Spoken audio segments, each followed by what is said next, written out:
قرآن پاک کے نور سے منور ہونے کے لیے، قرآن پاک کے عجیب و غریب واقعات کو سننے اور سمجھنے کے لیے یہ سلسلہ لے کر ہم حاضر ہوتے ہیں۔ آج بھی ایک نہایت ہی عجیب و غریب قصہ لے کر آئے ہیں۔ جی ہاں، اگر میں یہ کہوں تو غلط نہ ہوگا کہ پوری دنیا میں کسی بچے کی ایسی ولادت نہیں ہوئی تھی۔ جی ہاں، آج ہمارے سلسلے کا موضوع ہے عجیب و غریب پیدائش۔ کس کی ولادت کی بات ہونی ہے، کس کی پیدائش کی بات ہونی ہے؟ آئیے سنیے اور اپنا ایمان تازہ کیجیے۔ حضرت عیسیٰ علیہ السلام حضرت بی بی مریم رضی اللہ تعالی عنہا کے شکم سے بغیر باپ کے پیدا ہوئے۔ جب ولادت کا وقت آیا تو حضرت بی بی مریم رضی اللہ تعالی عنہا آبادی سے کچھ دور ایک کھجور کے سوکھے درخت کے نیچے تنہائی میں بیٹھ گئیں، اور اسی درخت کے نیچے حضرت عیسیٰ علیہ السلام کی ولادت ہوئی۔ چونکہ آپ بغیر باپ کے کنواری مریم رضی اللہ تعالی عنہا کے شکم سے پیدا ہوئے، اس لیے حضرت بی بی مریم رضی اللہ تعالیٰ عنہ بڑی فکر مند اور بے حد اداس تھیں، اور بدگوئی اور تانا زنی کے خوف سے اپنی بستی میں واپس نہیں آ رہی تھی، اور ایک ایسی سنسان زمین میں کھجور کے سوکھے درخت کے نیچے بیٹھی ہوئی تھی جہاں کھانے پینے کو بھی کچھ سامان نہیں تھا۔ ناگہاں حضرت جبریل امین علیہ السلام زمین پر تشریف لائے، اپنی ایڑی مار کر ایک نہر جاری کر دی، اور اچانک کھجور کا ایک سوکھا درخت ہرا بھرا ہو کر پختہ پھل لے آیا، اور حضرت جبریل علیہ السلام نے حضرت مریم رضی اللہ تعالی عنہ کو پکارا اور ان سے یوں کلام فرمایا۔ جو انہوں نے کلام کیا مبارک قرآن پاک میں اس کا تذکرہ کچھ اس طرح ہے۔ فناداها من تحتها ألا تحزني قد جعل ربك تحتك سريا۔ ترجمہ، تو اسے اس کھجور کے درخت کے نیچے سے پکارا کہ غم نہ کھا، بے شک تیرے رب نے تیرے نیچے ایک نہر بنا دی ہے۔ وَهُزِّي إِلَيْكِ بِجِذْعِ النَّخْلَةِ تُسَاقِطْ عَلَيْكِ رُطَبًا جَنِيًّا۔ ترجمہ، اور کھجور کے تنے کو پکڑ کر اپنی طرف ہلاؤ، وہ تم پر عمدہ تازہ کھجوریں گرائے گا۔ فَكُلِي وَاشْرَبِي وَقَرِّي عَيْنًا۔ ترجمہ، تو کھا اور پی اور آنکھ ٹھنڈی رکھ۔ میٹھے میٹھے اسلامی بھائیوں، آپ نے سنا رب کے کلام کو، سبحان اللہ، سوکھے درخت میں پھل لگ جانا اور نہر کا اچانک جاری ہو جانا، بلا شبہ یہ دونوں حضرت مریم رضی اللہ تعالی عنہا کی کرامات ہیں۔ اور یاد رہے کہ پہلے ہم نے سنا ہے قرآن پاک کے واقعات میں کہ حضرت بی بی مریم رضی اللہ تعالی عنہا کی جو محراب تھی، جی ہاں، جس محراب میں آپ عبادت کرتی تھی جب وہ بچی تھی، تو بیت المقدس کی جس محراب میں آپ عبادت کرتی تھی تو بغیر کسی محنت کے وہاں بلا موسم کے پھل ملا کرتے تھے۔ مگر حضرت عیسیٰ علیہ السلام کی پیدائش کے بعد پکی ہوئی کھجوریں تو حضرت مریم رضی اللہ تعالیٰ عنہ کو ضرور ملی، لیکن اللہ تعالیٰ کا حکم ہوا کہ کھجور کی جڑیں ہلاؤ تب تم کو کھجوریں ملیں گی، یعنی درخت کو ہلائیں تو کھجوریں ملیں گی۔ اس سے سبق بھی ملتا ہے کہ آدمی جب تک صاحب اولاد نہیں ہوتا تو اس کو بلا محنت کے بھی روزی مل جایا کرتی ہے، اور وہ کہیں نہ کہیں کھا پی لیا کرتا ہے۔ مگر جب آدمی صاحب اولاد ہو جائے تو اس پر لازم ہے کہ محنت کر کے روزی حاصل کرے۔ دیکھیے نا، حضرت مریم رضی اللہ تعالی عنہا جب تک صاحب اولاد نہیں ہوئی تھی تو بلا کسی محنت و مشقت کے ان کو محراب عبادت میں پھلوں کی روزی ملا کرتی تھی۔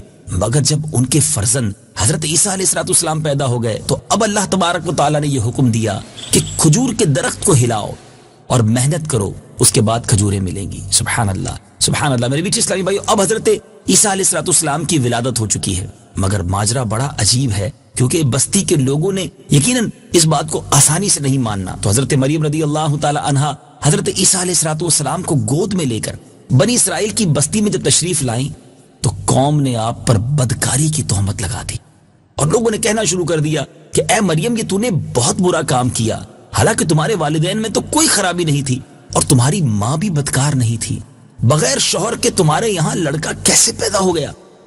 جب قوم نے بہت زیادہ تانا زنی کی، بدگوئی کی، دل آزاری کی، تو حضرت مریم رضی اللہ تعالی عنہا خود تو خاموش رہیں، مگر ارشاد کیا کہ اس بچے سے ہی تم لوگ پوچھ لو۔ لوگوں نے کہا کہ ہم اس بچے سے کیسے بات کریں، کیونکہ یہ تو ابھی پالنے میں پڑا ہوا ہے، دودھ پینے کی عمر ہے۔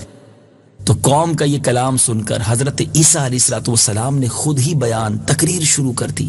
جی ہاں میٹھے اسلامی بھائیوں، اس عجیب و غریب بیان، اس عجیب و غریب گفتگو کو قرآن میں رب کس طرح بیان فرماتا ہے، آئیے سنتے ہیں۔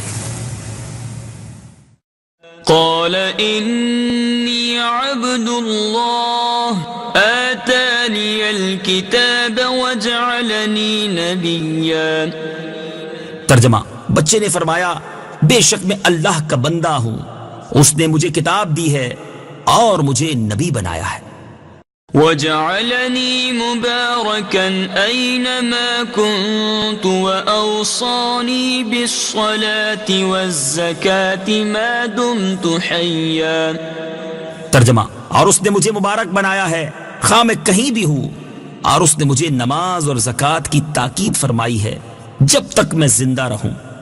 وبرا بوالدتي ولم يجعلني جبارا شقيا. ترجمہ، اور مجھے اپنی ماں سے اچھا سلوک کرنے والا بنایا اور مجھے متکبر بد نصیب نہ بنایا.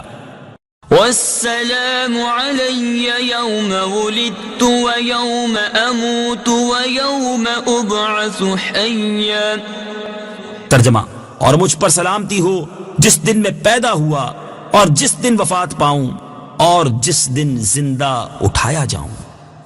اے میرے میٹھے اسلامی بھائیوں اور مدنی چینل کے ناظرین، یہ حضرت عیسیٰ علیہ السلام کا معجزہ ہے کہ پیدا ہوتے ہی فصیح زبان میں یعنی بالکل کلیئر وائس میں آپ نے گفتگو کرنا شروع کر دی اور ایسی جامع تقریر فرمائی، اور اس تقریر میں سب سے پہلے اپنے آپ کو آپ نے خدا کا بندہ کہا تاکہ کوئی انہیں خدا کا بیٹا یا خدا نہ کہہ دے، کیونکہ لوگ آئندہ آپ پر تہمت لگانے والے تھے اور یہ تہمت اللہ تعالیٰ پر لگنی تھی. اس لیے آپ کے منصب رسالت کا یہی تقاضا تھا کہ اپنی والدہ کی تہمت کو رفع کرنے سے پہلے اس تہمت کو دفع کریں، اس تہمت کو رفع کریں جو اللہ تعالیٰ پر لگائی جانے والی تھی. اللہ اکبر. سچ ہے خداوند قدوس جس کو نبوت کا شرف عطا فرماتا ہے، یقیناً اس کی ولادت نہایت ہی پاک اور طیب و طاہر ہوتی ہے، اور بچپن ہی سے اس کی نبوت کے اعلیٰ آثار ظاہر ہونے لگتے ہیں. اور یاد رہے کہ سورہ مریم کی اس رکوع میں اللہ تعالیٰ نے حضرت عیسیٰ علیہ السلام کا پورا ذکر میلاد شریف کیا اور آخر میں سلام کا ذکر ہے. سبحان اللہ. اس سے معلوم ہوا کہ رسول اللہ صلی اللہ علیہ وسلم کا میلاد پڑھ کر آخر میں صلاۃ و سلام پڑھنا یہ اللہ تبارک و تعالیٰ کی مقدس سنت ہے، اور یہی اہل سنت و جماعت کا مبارک عمل ہے. سبحان اللہ. تیسری بات اس مبارک واقعے سے کیا سیکھنے کو ملی کہ حضرت عیسیٰ علیہ السلام کی مذکورہ بالا تقریر سے، آپ کے اس بیان سے معلوم ہوا کہ نماز، زکوٰۃ اور ماں باپ کے ساتھ اس نے سلوک، یہ ایسے فرائض ہیں جو حضرت عیسیٰ علیہ السلام کی شریعت میں بھی فرض تھے. اللہ کریم ہم سب کو قرآن پاک سے سچی محبت عطا فرمائے، اور یقیناً ہمارا ایمان اللہ کے تمام نبیوں پر ہے. حضرت عیسیٰ علیہ السلام اللہ کے نبی ہیں، اور اس واقعے سے یہ بھی سیکھنے کو ملا، اس مسکنسپشن کو بھی یوں سمجھیے، اس غلط فہمی کو یا اس عقیدے کو بھی رد کیا گیا کہ حضرت عیسیٰ علیہ السلام معاذ اللہ کے بیٹے نہیں بلکہ اللہ کے نبی ہیں. اے میرے میٹھے اسلامی بھائیوں، مدنی چینل دیکھتے رہیے، قرآن پاک پڑھتے رہیے، سمجھتے رہیے، انشاءاللہ بہت ساری باتیں سیکھتے چلے جائیں گے اور ہمارے دلوں میں بھی نور قرآن داخل ہونا شروع ہو جائے گا. صلو علی الحبیب صلی اللہ تعالی علی محمد صلی اللہ علیہ وسلم. ہے میرا رہنما قرآن، شفا ہے نور ہے قرآن، جلا دل کی میرا قرآن، رضا رب کی میرا قرآن، قرآن قرآن قرآن ہے میرا رہنما قرآن، شفا ہے نور ہے قرآن، جلا دل کی میرا قرآن، رضا رب کی میرا قرآن، قرآن قرآن قرآن ہے میرا رہنما قرآن، شفا ہے نور